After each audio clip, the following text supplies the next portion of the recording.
Forêts les enquêteurs ñi ngi découvrent ben scandale bu yéeme donc conformément aux instructions du parquet financier la division des investigations criminelles mène dans la plus grande discrétion un travail colossal autour du rapport de la Cour des comptes relatif à l'audit des finances publiques, toujours d'après Libération.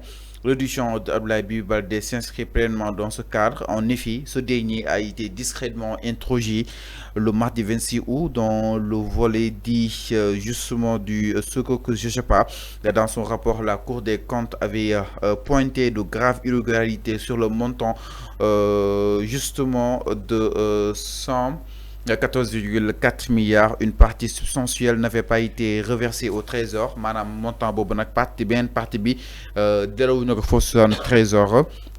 Alors nak moo daal di jox piste li nga xam que moo di enquêteurs yi waaye itam il a été établi qu'un virement que de 10 milliards avait transité vers la poste dans les conditions encore non élucidées. Comme le souligne Libération, c'est précisément autour de ce virement que s'est concentrée l'audition d'Abdoulaye Bibi Baldé moom nag bu nekkoon li nga xam que moo di justement njiitu poste ñu koy daal di toppee si kanamu yoon ak wàllu yoonal par rapport ak wàll wi lu daal toll si ñu ne 114,4 milliards. Une partie substantielle n'avait pas été reversée au trésor. En suivant la piste des fonds, il a été établi qu'un virement de 10 milliards avait transité vers la poste dans des conditions encore non élucidées exactement. Encore on en parle des milliards et des milliards. Alors kaw Abdoulaye Bibi Baldé naka na ko daal di jàngate mu nekk loo xam ne itam peut-être jaaxal na ñu bëri moo tax ñu bëri jàpp ni moom ki nga xam ne que moo di Bibi est loin d'être un simple isolé.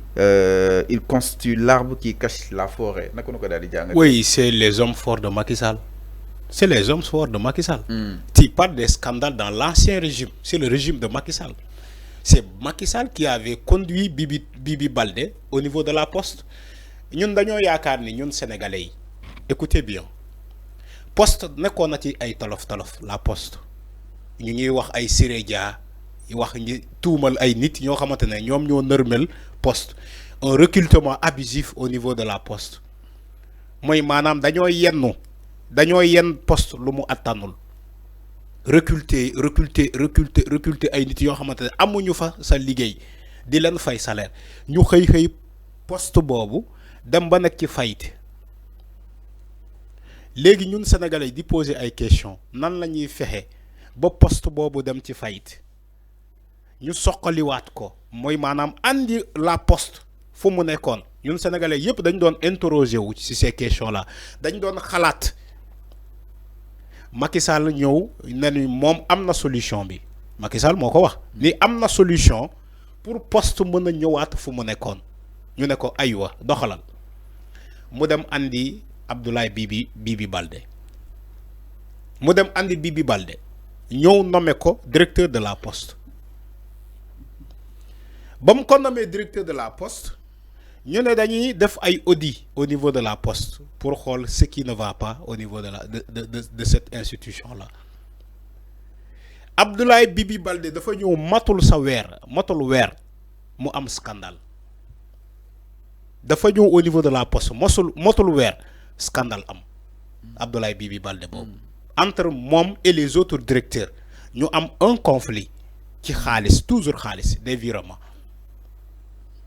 ñu ne woy dafa ñëw jënd oto boo xamante ne voilà mooy loolu aujourd'hui yow Fallou tu nous parles d'un autre scandale à centaines de milliards bi nga wax ni Abdoulaye Bibi Baldé des transactions qui n'ont pas été déclarées des transactions yoo xamante ne ba léegi ñu ngi leen di laaj pour ñu expliquer mënuñu ko expliquer la traçabilité de cet argent là mënuñu ko parcourir pourquoi ana xaalis boobu kan moo ko jël xaalis bi fan la dugg virement bu ñu def ci diggante bii ak bii mu jaar ci banque te mu dugg ci les comptes de la poste ana xaalis boobu on se pose ces questions là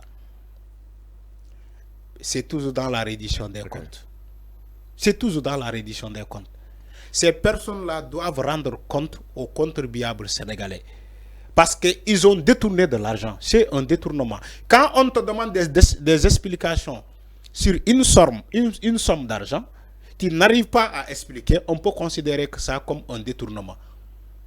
comme un détournement, comme du vol. Franchement, il faut se dire la vérité. Et y compris le cas de Lat Diop, y compris le cas de Abdoulaye Bibi Baldé. C'est pas sérieux. C'est pas sérieux. Mais toujours ça, c'est dans la responsabilité de Macky Sall. Il ne voulait pas que les gens découvrent le Macky Sall, ces dossiers-là, c'est Macky Sall. Il a voulu protéger ces gens-là. Mom, il l'a dit. Il l'a dit. Moi, tatay, Sénégalais am jafé am tolof avec OFNAC. OFNAC bi wara saytu enrichissement illicite, ay fraude, corruption. OFNAC mu jël Serigne Bassirou Gueye tek ko fa. Serigne Bassirou Gueye dem ñaari cionciom dafa jël ñaari cionciom tek ci dossier. Lolu mo wara ñu réformer OFNAC bi pour dakko ko génné ko fi parce que il n'est pas sérieux. Non, il n'est pas sérieux. Il n'est pas sérieux. Ces personnes-là ne sont pas sérieux. Et c'est une association de malfaiteurs. Non, Serigne Bassirou Gueye ñaari cionciom la jël tek ko ci dossier OFNAC. ñaari cionciom xam nga Macky Sall dafa ne sama cionc laa jël benn cionc mais Serigne Bassirou Gueye ñaari cionciom la jël teg ko ci dossier yi OFNAC pour mu bañ a bouger en sachant que OFNAC bu yëngatoo tuuti il y aura tellement de scandales on va découvrir beaucoup de choses mais quand Serigne Bassirou Gueye avait décidé de prendre ces deux coups ñaari cionciom teg ko ci dossier yi kenn mënu ci dara moo tax ñàkkul de attention ñàkkul même boo jëlee say conc teg ko ci dossier yi scandale yi dina feeñ chaque jour yow fallu boo xëyee fii di nga citer ay scandale à coup de milliards wala de millions tu sais pourquoi c'est les inspections là ñoom ñoo nekk di inspecter ñoom ñoo nekk di def seen liggéey que ça soit la CENTIF que ça soit l'inspection générale des finances IGF que ça soit l'inspection générale d'État IGE, même aussi ay ñom ARCOP ay ñom Cour des comptes. Ces institutions là ils font leur travail correctement. Mota luñu neubone day feñ. Maintenant même bu feñé on attend de la justice pour mu def liggéeyam. On attend surtout du ministre de la Justice. Il va falloir accélérer les dossiers. Je suis désolé de le dire. Mais le ministre, quand il nous dit sûrement, lentement et sûrement, on ne comprend pas. Je suis désolé de le dire. Mais il y a certains dossiers, il faut accélérer les dossiers. Maintenant, le ministre, il nous dit que voilà, basta, tout doucement. D'accord? Mais nous sommes dans ce pays-là. Chaque jour, on nous dégage des scandales. On nous donne des informations comme quoi que des gens ont détourné des centaines de milliards dans ce pays. Ils ont appauvri le Sénégal. Le Sénégal, ce n'est pas un pays pauvre. Le Sénégal, c'est un pays qui est en voie de développement. Mais c'est une minorité de personnes qui ont appauvri ce pays. Ils ont accaparé les richesses de ce pays. Ils ont détourné l'argent du contribuable sénégalais. Ils ont même signé de faux documents pour soutirer de l'argent à l'État, au trésor public. Ils ont falsifié des faux chèques pour donc retirer de l'argent au niveau du trésor public. C'est une association de malfaiteurs qui était là et qui prenait l'argent du contribuable sénégalais. Ils dilapidaient même l'argent, les fonds de ce pays. Après, ils vont nous tympaniser avec la FMI. Ils vont nous tympaniser avec la FMI. Oui, on voit les Pape Malick Ndour qui sont aujourd'hui des messies des finances. Les messies, je ne parle pas de messies joueurs, mais c'est des messies de finances. Quand Macky Sall était là pendant 12 ans, on ne t'a même pas cité dans les finances. On ne te regardait même pas dans les finances. Aujourd'hui, tu es un expert en finance. Parce qu'il y a une dette qui est là. Ils veulent coûte que coûte soutenir cette dette-là. Défendre c'est indéfendable, Bobo. Ce n'est pas du tout sérieux. Ces personnes-là doivent accroupir en prison. Ils doivent tous aller en prison. Non, si. Ils doivent tous aller en prison. Ceux qui ont appauvri ce pays, ceux qui ont cassé les dettes, moi, nous ne dette une dette insoutenable. Ces personnes-là doivent aller en prison. En commençant d'abord par Macky Sall. Il doit être poursuivi pour haute trahison. Macky Sall a trahi ce pays. Macky Sall a trahi ce pays. Il devait être poursuivi pour haute trahison. avant ñuy nekk fii di wax ay FMI c'est dernière position. D'abord c'est FMI qui s'en va et il revient après. Et vous croyez que c'est sérieux? Entre-temps, on ne regarde même pas la gestion de Macky Sall. Les gens disent que non, Macky Sall, soyons sérieux. Macky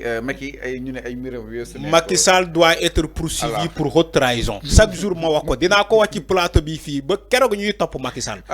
il doit être poursuivi pour haute trahison. Nous avons sans plus tarder, alors sans plus tarder, si ben xibar, moi, dépôt de lettres d'information et de contestation auprès de représentations diplomatiques, le NFI